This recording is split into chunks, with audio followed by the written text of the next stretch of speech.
Alright, 2 times the number decreased by 12 is equal to 28. X is going to be our variable, so we're going to let X be our number. Our equation, 2 times X decreased by 12 is equal to 28. From there, I'm just going to solve for X. If I add 12 to both sides, I'm going to get 2X is equal to 40. Divide both sides by 2, I'm going to get X is equal to 20. We are now walking an average of 3 miles an hour. Find the distance. Distance is equal to 3 times the number of hours. So if we walk for 3 hours, we went 9 miles. If we walk for 10 hours, we went 30 miles. That kind of thing. Over here, inequalities, my favorite. Negative 1 minus 7 is going to be negative 8 over 4. Means y is going to be greater than negative 2. Here's negative 2, negative 1, negative 3. Closed circle, because we can be equal to negative 2 and we want to be greater than this number, so we'll head this away. On this one, add the 8 to both sides and we will get a is greater than or equal to 27. It's my inequality. So I'll have 27, 28, 26. Closed circle on 27 because we can be equal to it. And then I can be greater, so I'm going to head towards the larger numbers. Sliding on up. We have divide by negative 6. Remember, when you divide by a negative number, your inequality symbol will flip. That's my inequality. Here's 7.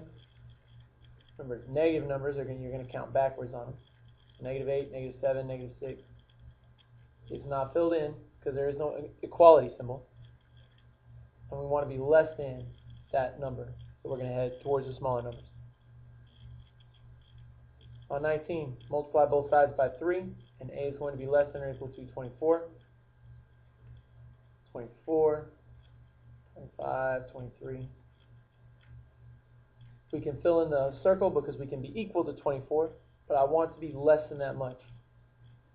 So I'm going to head in the less than direction. Number 20. Very challenging. We have to divide the negative 1 off to make our p positive. So I'm going to get p is greater than negative 5. Negative 5, negative 4, negative 6. Open circle, because p cannot be equal to this number, but we can be larger. I will head over here towards the larger numbers.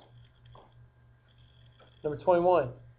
First we do pull the 8 from both sides. We'll get 18 is less than or equal to 6x. Then we divide the 6 off. We'll get x is greater than or equal to 3. Here's 3. We got our 4. We got our 2. Fill in the circle because we can be equal to 3, but being larger is also okay. So we'll head that direction. On number 22, we're going to add the 9 first, and we're going to get 30 is less than 5r, divide by 5, and we're going to get r is greater than 6. So I have 6, 7, and 5. I want to be greater than 6, so I'm going to head that away. Pull the 8 from both sides, we'll get 3k is greater than or equal to 9.